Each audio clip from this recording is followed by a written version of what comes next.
What you do is put your part in, and it should just slip right in.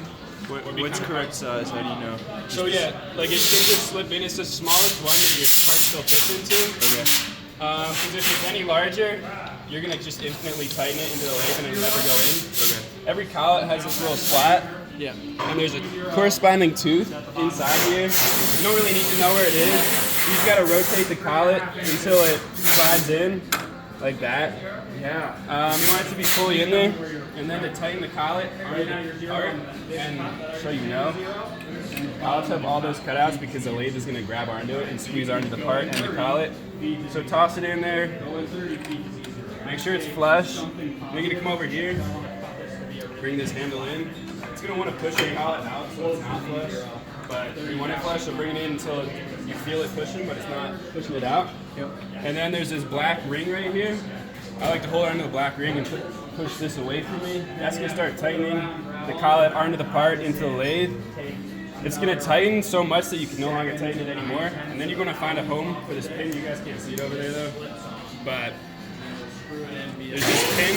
If it's not right over a slot, it's not going to engage. So you'll have to loosen it a little bit so you can put it onto one.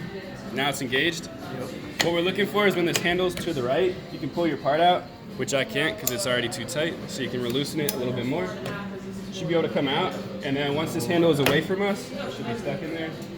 Yeah. Turn it on, high, low. We usually run it high. As you can see, spinning, spinning. You don't want to get anything stuck in there. Toss the hatch down. Yep. You're good. RPM turn, RPM readout, RPM little knobby knob.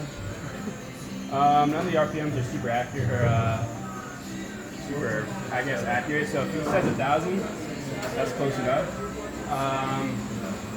This digital readout has to do with this guy right here. How do we adjust? We'll actually get to that second. So if you need to drill a through hole or a center hole or anything, you're gonna use this guy right here. It's called the sled.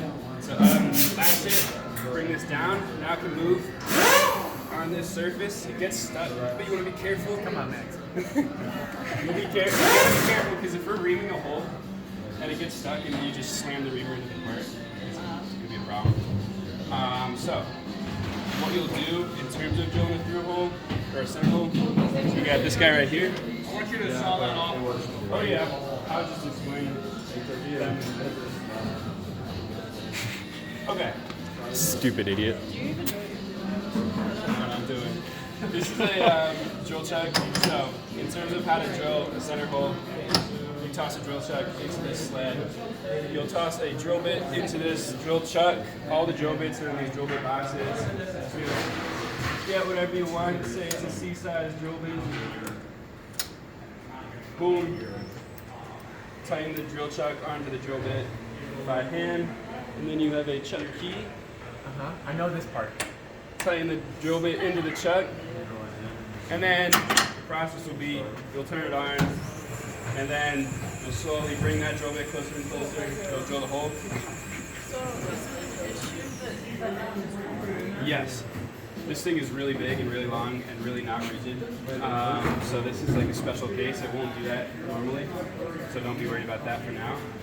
So that's how we'll drill a center hole, which we will do for the Delrin bushing. How do you zero hole? So the lathe can only drill center holes, so you never have to zero it, but it can't do anything but the center. So in terms of... Sorry, just like that.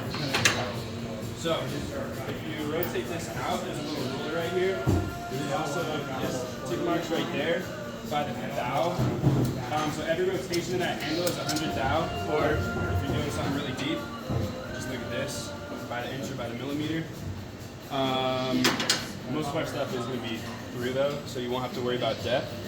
But then how do you how do you drive this in until it just hits but doesn't go further, so you know where you're starting? So you would toss, drill it, use your chuck, and then It's not spinning.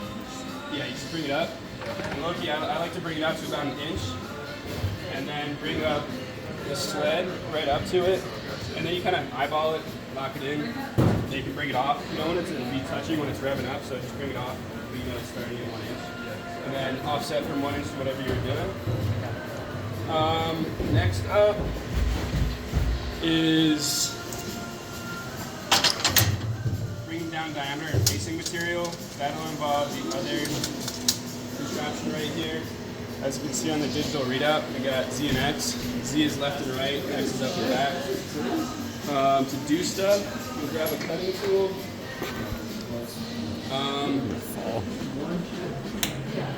See, toss it in, drop it. Thank you. Bring the handle towards you. So it'll be revving up. You can do two things. You can come up Up and while down, it's back and spinning, forth.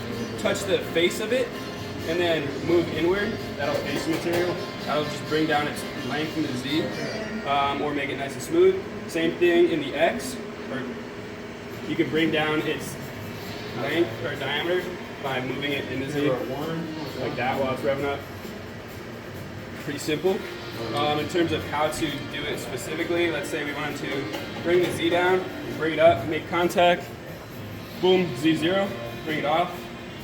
And then if we wanted to go in, say 100 thou, we bring it to -100. And then while it's running, you just take it off. Same thing on this X, bring it up in the X. As you can see, it's pushing it because it's down and it's not very sturdy. One other thing that I had to do yesterday is use this guy.